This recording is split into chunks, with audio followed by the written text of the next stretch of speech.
Class 7th के बच्चे देखिएगा, शब्द रचना, उपसर्ग और प्रत्यय आपको पढ़ना है। आज हम पढ़ेंगे उपसर्ग और इसके बाद आपको कल सुबह आपको एक और मिल जाएगा प्रत्यय का, उसके बाद आप एक्सरसाइज करेंगे।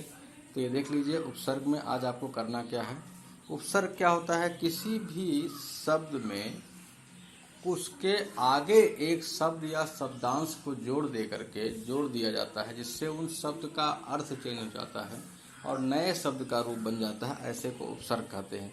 यानी हम जानते हैं, कह रहा है कि हम जानते हैं कि रचना के दृष्टि से सब 3 प्रकार के होते हैं, रूढ़, यौगिक और यौगिक। शब्द रचना के लिए रूढ़ शब्दों में उपसर्ग या प्रत्यय लगाए जाते हैं। इन्हें श्रम शब्द से बने नवीन शब्द, जैसे श्रम देखिए एक शब्द है, ठीक। अब इसी में परि लगा दिया तो परिश्रम हो गया। परिश्रम में ई एक प्रत्यय लग गया तो परिश्रमी हो गया। श्रम इक लग गया, श्रमिक हो गया। तो यानी यहाँ देखिए प्रत्यय और उपसर्ग लगा करके इन शब्दों को चेंज किया जाता है, बदल लिया जाता है। आइए हम पढ़ते हैं सबसे पहले उपसर्ग। अब उपसर्ग में देखिए एक मूल शब्द है और मूल शब्द में हम यहाँ उपसर्ग लगा करके किस तरह से इसका आधा अर्थ जो है बदल रहे हैं। देखिए हार में आ लगा दिया गया तो आहार हो गया, ठीक है। हार में आ लगा दिया गया उपसर्ग तो आहार हो गया, यानी भोजन हो गया। जबकि हार जो है, हारना, एक हार जो है एक अलग शब्द का अलग अर्थ था, लेकिन उसमें आ लगा करके हमने एक नया शब्द आहार बना दिया, जिसको भोजन कहते हैं। इसी तरह से नौ माने नया और अभी लगा दिया, अभिनव माने बिल्कुल नया, ठीक। कार एक शब्द था और कार में उप लगा दिए तो उपकार या भलाई हो गया। बू में अगर हमने खुश लगा दिया तो खुशबू यानी सुगंध हो गया। इस प्रकार से हमने देखा कि हम कुछ शब्दों या शब्दांशों को जोड़कर उसके मूल शब्द में परिवर्तन करके नए शब्द का निर्माण कर लेते हैं। इन्हीं जो उसमें आगे जुड़ने वाले जो शब्दांश हैं उन्हीं को हम क्या कहते हैं? उपसर्ग कहते हैं। अब उपसर्ग के भेद होते हैं। उपसर्ग के 4 भेद हैं। संस्कृत के उपसर्ग, ठीक है, उर्दू के उपसर्ग, हिंदी के उपसर्ग और उपसर्ग की तरह प्रयोग किए जाने संस्कृत के अव्यय, ठीक है। अब आइए सबसे पहले देखते हैं संस्कृत के उपसर्ग। देखिए इसको पढ़ने का सबसे आसान तरीका क्या है। पहले आप इन उपसर्गों को लिख लीजिए अपनी कॉपी में। आ, अति,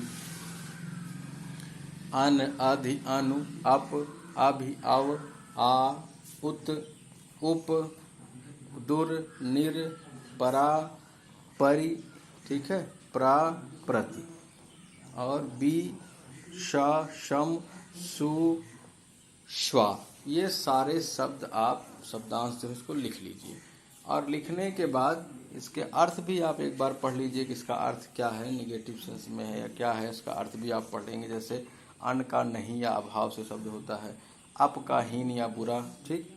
उसके बाद आप क्या करिए, इन शब्दों को, ठीक है, आप पढ़ लीजिए पहले से। मान लिया अन है तो अनादर, अनुचित, अनादि, अनुपस्थित। अब आप क्या करिए, इन शब्दों को पढ़ने के बाद एक शब्द लीजिए और उस याद करके कुछ शब्दों को लिखने का प्रयास करिए, ठीक है, कि आप इससे कुछ शब्द बनाइए, ठीक है। तो आप देखेंगे बहुत सारे शब्द आप नए भी बना रहे हैं और जो इसमें लिखे हैं इन शब्दों को भी आप बना रहे हैं। इससे आपका ये उपसर्ग आपको याद हो जाएगा और शब्दों में प्रयोग करने की, यानी उपसर्ग कैसे प्रयोग होते हैं, इसकी भी आपको नीति आ जाए। तो आप आज के दिन में आप यही करेंगे, इसको लिख करके, इसको पढ़ करके फिर इसके आगे आप उन उपसर्ग से बने शब्दों को लिखेंगे, ठीक है, कोशिश करेंगे, लिखेंगे।